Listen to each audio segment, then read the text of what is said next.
पाकिस्तान सेना ने पूरी पश्चिम मोर्चे पर लगातार आक्रामक गतिविधियां जारी रखी। उसमें UCAV drone, long range weapon, loitering munitions और लड़ाकू विमानों का उपयोग कर भारतीय सैन्य ढांचे को निशाना बनाया। नियंत्रण रेखा पर भी ड्रोन घुसपैठ और भारी कैलिबर हथियारों से गोलाबारी की। अंतर्राष्ट्रीय सीमा और एलओसी पर श्रीनगर से नलिया तक 26 से अधिक स्थानों पर हवाई घुसपैठ के प्रयास किए गए। भारतीय सशस्त्र बलों ने अधिकांश खतरों को सफलतापूर्वक निष्क्रिय किया।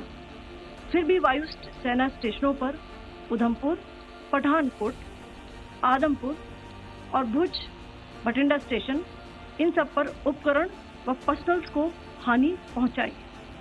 मैं ये भी बताना चाहती हूँ कि पाकिस्तान ने हाई स्पीड मिसाइल सुबह 1:40 पर इस्तेमाल करके पंजाब के एयरबेस स्टेशन को दागने की कोशिश की।